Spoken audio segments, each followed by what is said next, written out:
Good morning. Goeiemôre.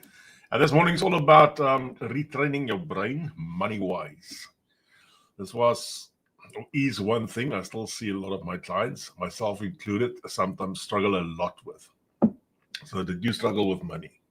Yes, I didn't want to You spend didn't the have? time. No. Oh, okay. Yes. So yeah, and I think this is something that everybody goes through. It's not a new thing. It's not it's not rocket science, my one friend would have said, but it is just the way that you have been working with money and the way that you are going to go work with money now going forward. That changes radically. That is two total different things. So what was the one thing that caught you the most? I struggled in the beginning with what things cost in South Africa and what I'm paying for it in New Zealand. I couldn't get my mind around that. Okay. Yeah. Okay. And the one thing that caught me in the beginning was the fact that we took our money that we had, bringing it over, divide that by 10, and then only it's New Zealand dollars. Yes, I know. I'm a financial advisor. I know the world works like that. If anybody was ever ready for that, it would have been me. But it hits you like a sack of bricks, to be quite frank. Suddenly you have a few dollars or rands in South Africa. When you arrive here, you've basically got nothing. And then you got to buy stuff. And it sounds weird. You buy a decent car for $15,000. And you think, geez, this car, 15,000 rand, you've never bought this car, because that's the way that your mind work in the beginning. Yes. You do a 1-on-1, not a 1 to 10. And then suddenly it strikes you, it's 1 to 10. And you buy something for $100 and you think, geez, I would have never paid 1,000 rand for this. Then suddenly that realizations hit you like crazy. And you just think, whoa, something's got to give. And you don't know what exactly. So. Yeah. A tip that I can give you is something that my son did. Because in New Zealand, you get paid per hour. Some people get salary, but mostly you get paid per hour. So then say you start off with $25 per hour. And then when he wanted to buy something, he would go like, how many hours that I have to work to be able to afford what I'm going to buy? And if it's something that he really wanted, and say he had to work 3 hours, then it just made sense to him. Yeah. So it's just a different way of looking at it that makes it a little bit clearer in your mind that it's actually not that expensive if you compare it to the salary that you receive. At the end of the day, everything that you want to buy, you've got to work for. Yes. I mean, there's no way around this. Everything you want to buy, you've got to work for.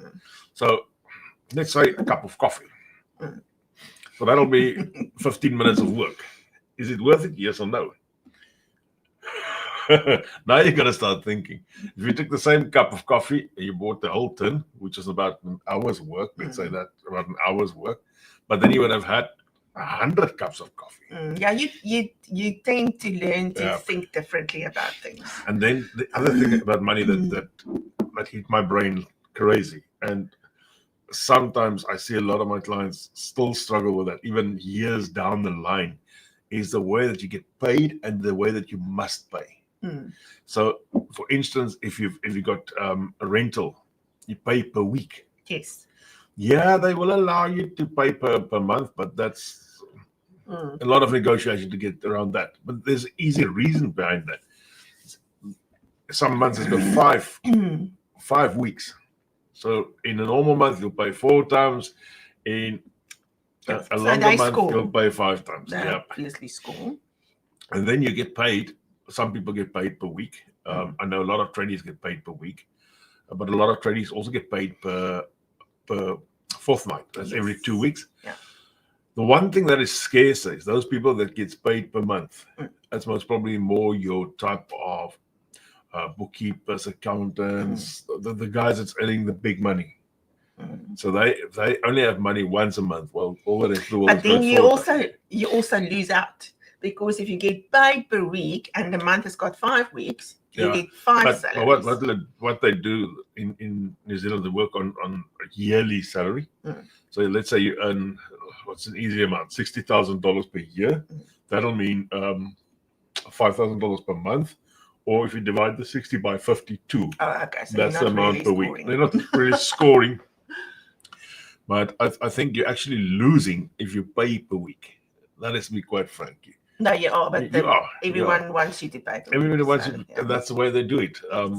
Some of the contracts that you have with your mobile carriers, your ones, those type of guys, they charge you every 30 days. The thing with getting paid weekly, it is actually a big perk because you're never in a situation where you have to think, oh my goodness, it's only the first week of the month and I already don't have any money left and there's 3 weeks left. Every week you get your pay, so every week you have money. It is just, you have to be very careful about how you spend it then to make sure that you can pay everything that you have to pay.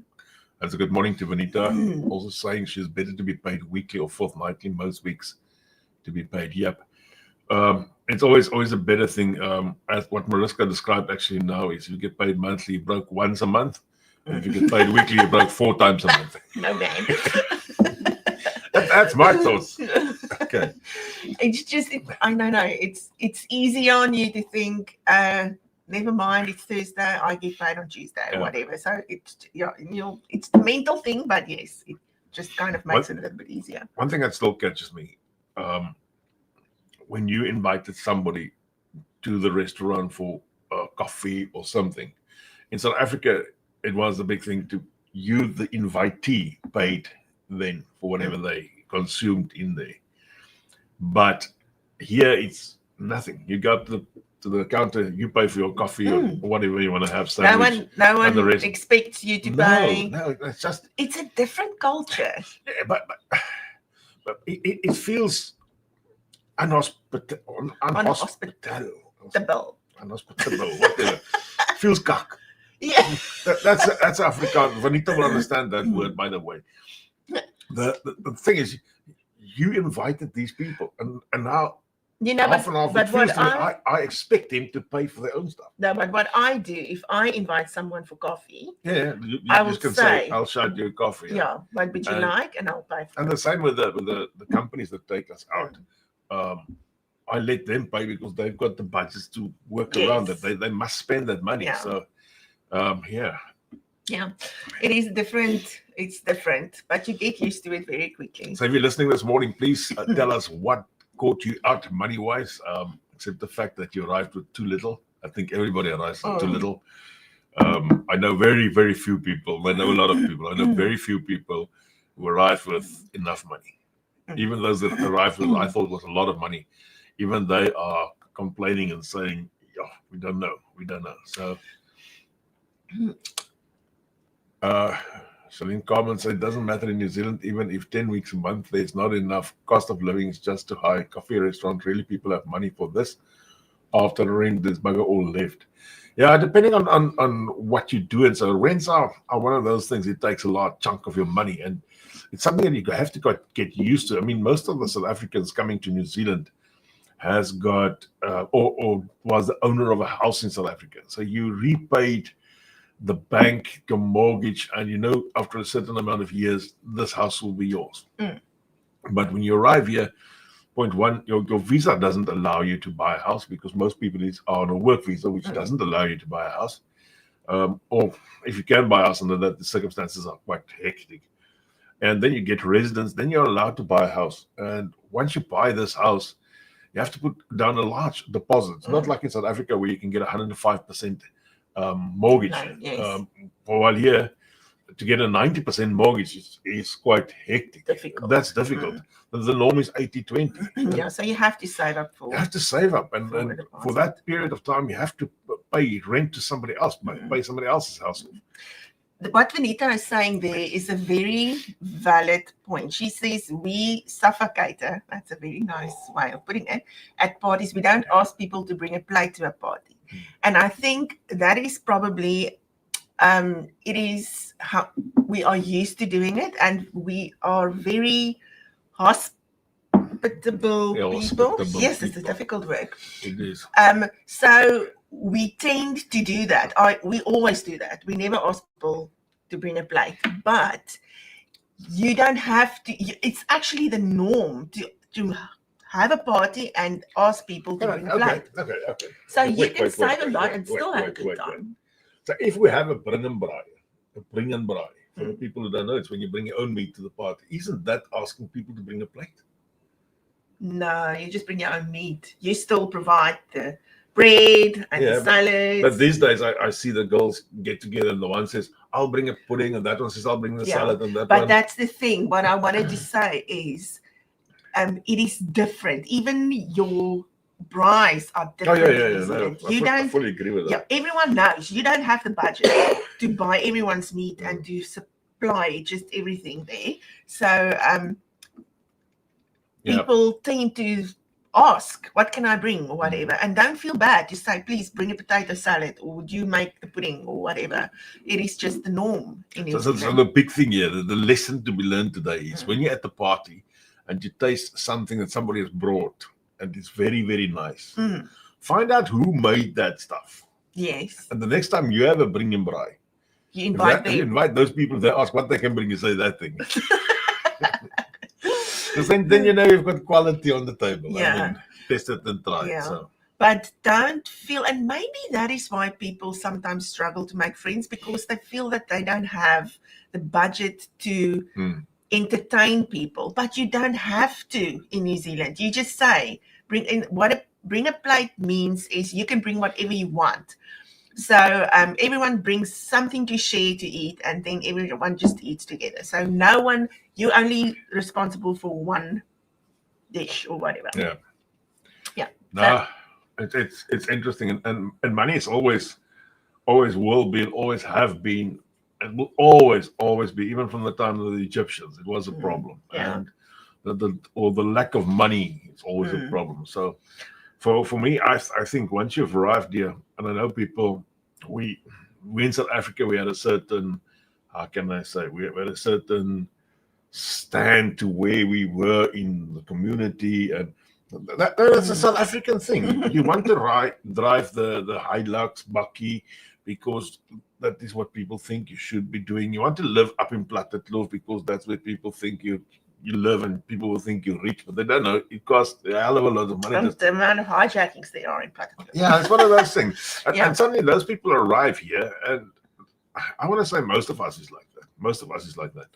You're uncertain where you fit in, so you take something that's a bit more expensive, has to look a bit better. And on this island, there is, except in Browns Bay, there is no such real difference between occupations, no, there's not difference between where you live. And one thing that you must do when you immigrate is forget about what the people back home will think of you. Oh yeah, that as well. Yeah. Because now you want to buy that big car, you want to live in this very fancy house, and you can't afford it, but you do it anyway, because what would the people in South Africa say now if I drive a car that cost me $5,000? And that is a huge mistake that many people make when they get here. You don't have to live up to the standards of the place where you come from. It is different in New Zealand. And if you live in a cheaper house probably smaller, probably in a less grand suburb, if you want to call it. I don't even know which is grand suburbs down here. Yeah. But live there. Nobody's going to look down on you.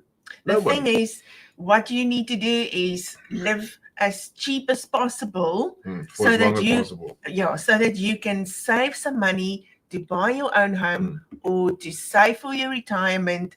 There are things, I think you have to look at the bigger picture rather than just living the moment and do what makes you happy at the moment. Think of the future.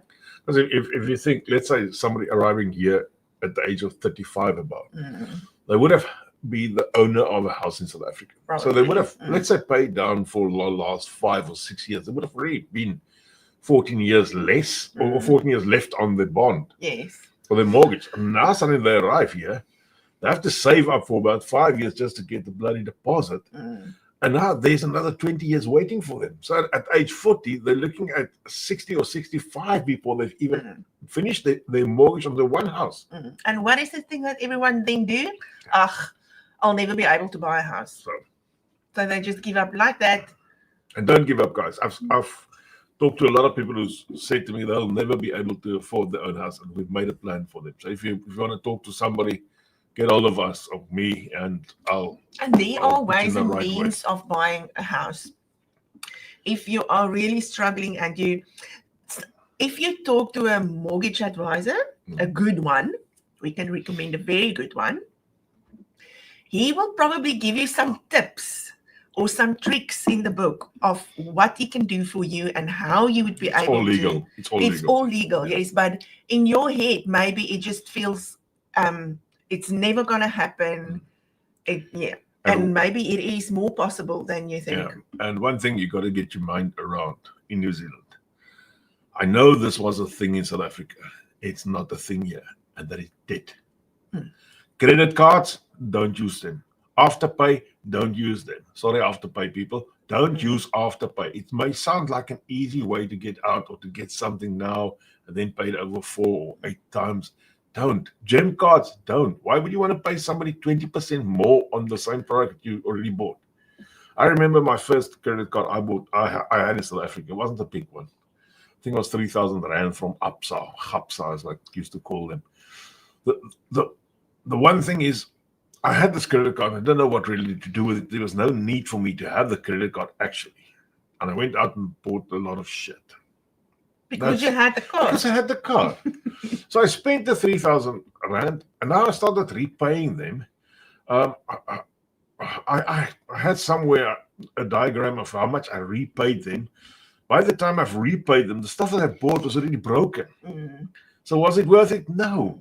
Did I ever need that stuff? No. If you really think about needing stuff, once you go and look back, and you take time before you buy anything, you will probably see that you don't really need the stuff immediately. No. That you could save a month or two and then buy that cash. I must say what we have always done, except for houses and cars. If there is something that we need or want, even clothes, you don't buy it if you don't have the money to buy it. We are not people that live on debt. We don't make ons maak nie skuld om goed te koop nie. If I can't afford a new blouse, I don't buy one. It's important that you have debt for the things that you really, really need, like your house. Yes, that is very important. Yes. If you need a car and you don't have that $10,000, $15,000, go for that. Vanita said there's 55 days interest-free on a credit card. Vanita, that is like that. But the problem is most people don't stick to that. It takes a lot of discipline to repay that credit card within 55 days. And you tend to forget because people forget about debt. And the thing is, when you want to apply for a home loan, that comes all the debt that you have count against you. It's not like in South Africa where the more debt you have, the more you can get. It actually, you get points, and that gets deducted from the points that you have when you want to make a loan. So if you are thinking that you would need to prove that you can repay debt in New Zealand as you need it in South Africa, it's not the same thing. Don't go for that. Don't. It's rather better to have zero debt than to have any debt. I've got a credit card, $500 available on the credit card, or $500 I can spend on the credit card. I've never used it. I got it in 2018. I've never used it. So I know people's mindsets, and I know when you're young and even when you're older, you want nice stuff. You want that very nice lounge suite, and you want nice dining. That's the way that we are. It's true. And you know the other problem is we tend to live in a society where we think we should award ourselves. Yeah. We tend to think, I've been here for a year. Let's buy something to say. An ice machine. Or fishing rod. I actually went to bought myself a fishing rod for my birthday, which is only next month. So. But that's a human thing. I worked for a guy, and every Thursday he went and bought himself the Landbouw Weekblad of all things. Okay. Now, he had this honest opinion. When I asked him one day, why do you buy the Landbouweekblad on a Thursday? He said, by Thursday, he knows exactly how much money he's made. And in his head, if he hasn't made a certain amount of money, he's not going to buy that Landbouweekblad. It wasn't a lot of money. The Landbou was cheap. I'm talking back in the day. Landbouweekblad was really, really cheap. And this guy was no farmer. To be quite frank, I don't even think he knows what farming is all about. But he went and bought this as a rewarding himself. Okay. But he's rewarding himself after the fact that he's earned a certain amount of money. Not before the fact. And he didn't reward himself with a new bike or whatever. It was a magazine. Magazine, but stuff like that. Don't start Monday and think, geez, this week lies in front of me. It's like a dark cloud. Let's go and buy something. That's a wrong way as well. Therapy. What do they call it? Yeah. Yeah. The other thing I had to retrain my brain on was savings. In South Africa, you've got the money market that gives you 8 or 9% per year. Per year. You can chuck your money in there. It's quite safe, blah, blah, blah. But here, there's no money market. There's no real saving portion. I've got money in the bank. I promise you I've got the same amount for the last 2 years because that's my slush fund. It doesn't grow by 1 cent, not 1 cent. So what I had to do is I had to retrain my brain and say, where am I going to get some extra money for my money? Because it's needed that your money needs to grow. And it doesn't need to grow by 1 or 2% as some of the banks offer you, because the current deposit prices in New Zealand is absolutely ridiculous.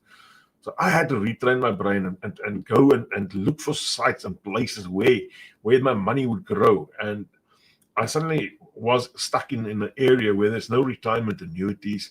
Yes, we do have a government pension at the end of the day, but it's important that you build something up for yourself. Even in South Africa, you had to build something up for yourself. That was easy. You had a government, or you had small SASSA pension, as they call it. But then you had retirement annuities. You can go to any company. They've got different retirement annuities. You can do retirement annuities until it comes out of your ears, by the way. So, but here it's not that. Here you had to go and look. And that's why I decided I will specialize in that. And for me, it's growing my money. And I had to go back to step one, to not dividing everything by 10, but I had to start saving. And it's important for everybody to start saving. And that's when you start buying your houses at the end of the day. Yeah. So that's important. Yeah. Vanita was saying our shower needed to be replaced. It was $14,000 to fix everything and buy a new shower. We took 4 months to fix because we had to save. And you know, at the end of the day, if you've saved for this and you walk in there and you think, this is cash. Yeah. This is cash. Whatever I do to my house, whatever I change, South Africans, we love changing. I mean, we love changing. So whenever I change, I believe I must do it cash. I don't take a cent from the bank for that.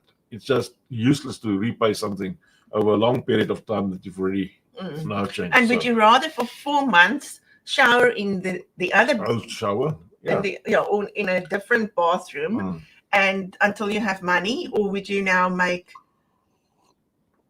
And I now think, geez, every time I shower, it's going to cost me $50 because I've got to repay the bank. So yeah, it is a mind thing. It's a mindset thing. The thing is, you must just remember that you don't compare yourself to anyone, and make right decisions. Make informed decisions. Don't just on the op die ingewing van die oomblik go blow on your money. The one thing I've seen at areas is that people arrive with some of the crappiest cars you can think of, and everybody raves about that because that was a bargain. You got the car for $1,000. So that's the thing. People think different. Yeah. So, but each other saying, no visitors during that time. Yeah. But then you saved on food as well. So. Yeah. Or you just say, sorry about the bathroom, we're renovating, whatever. No one cares. I also want to say something about your house rental. Once you go into rentals, I know it's mind-blowing about what is for rent and what's the prices and so forth. And your mind keeps on thinking, because that was the way that our first house. We said, people from South Africa is going to come and visit us. We need the extra room or the third room or the fourth room or whatever. I know people who live in a 2-bedroom place at half the price. They're coining it. They're absolutely coining it because they're not paying somebody else's house off. Yeah, they actually are, but Not at Yeah. that large amount And of it's money. not even furnished well. It's just No. like you've got a couch that you And they bought from an live there, off they shop. like it. What does it matter? Yeah. It's more important that you save so that one day when you're older, you can actually live the way that you want to Yeah. live. It's much more important. But when you're young, you don't think like that. Huh? And that's a big thing is to point one, to retrain your brain to think about dollars, not rands. Mm. It's a big thing. And I know people say to me, oh, we leave our money in South Africa in the bank because it's going at 8% per year. Yes, you've got a forex rate to compare with. As soon as the South African government goes up or down or say this or that, the rand dollar price differs so much that 8% becomes minus 10% at the end of the day if you should bring it over then. I would rather bring my money over to New Zealand, even at a lower interest rate than what I had in South Africa, and let it grow in dollars, because dollar money is worth something. I promise you, dollar money is worth something. We were on a holiday now with South African friends, and they came from South Africa and we from New Zealand. And while we thought the holiday was extremely cheap, because it was, in dollar terms, it's extremely cheap. And I totally forgot about the fact that they had rands. I'm being quite frank about that. I could see that sometimes stuff were too expensive for them. And not this way or that way. It was just the fact that the money, the currency they had in their hand wasn't worth a lot. Yes. So you got to think about the dollar. The New Zealand dollar trades not too far from the US dollar, trades to about 1 to 2 to the pound. So you've got a currency that's worth something. It's really, really worth something. If you take the rand trades about 1 to 20 to the pound. So it's a big difference that. No, the last place that I would leave my money at the moment is South Africa. No. No. So yeah, there's about 3 minutes over. Tell the people about that thing you have in Auckland. We're having a Women's Day event in Auckland on the 1st of November. We will start selling the tickets on Saturday. Coming Saturday. Yep. And it is the theme of the event is Love Your Selfie. It's all about Love yourself. Love your selfie. Okay. And it's a vintage affair. So we are encouraging people to dress up retro vintage kind of vibe. And yeah, it's the whole day. So it will start at 10 o'clock and we'll finish at 4. But there are so much going to happen during that time. It's really going to be a very, very good event. I know of people that's going to fly from the South Island to attend that event. So it's really going to be a very good one. Now, the good news is there's 4 tickets available. Werner from KC Printing is sponsoring 2 tickets, and myself from JB Financial Services are sponsoring 2 tickets. How can people win these tickets? It is on the Labyrinth for Lemonade page. Will you share that with them? Yes, I will. You have to go on the page, and then you just have to comment with a heart and just tag the friend that you would like to take with you, because you can win a ticket for you and for a friend. But the competition ends tomorrow, so if you haven't entered yet, do it before tomorrow, Friday, and we will announce the winners on Saturday. So very, very exciting. It's a very good, maybe a good idea to have like a ladies' weekend. Grab your friends, get in the car, go down to Auckland. It's going to be in Riverhead, so it's a very nice area. And it's a lovely place. Very, very beautiful venue. Yeah. I think Vanita's going to take some money out of that 14K to buy herself a ticket. Yes. All right, guys and girls, that's us this morning. So if you are in and want to win a free ticket, Mariska will share the page now. And that's about that. Yes. So I'll see you next week, same time, same place. Yes, have a good Thursday. All right, enjoy that. See ya. Bye. Bye.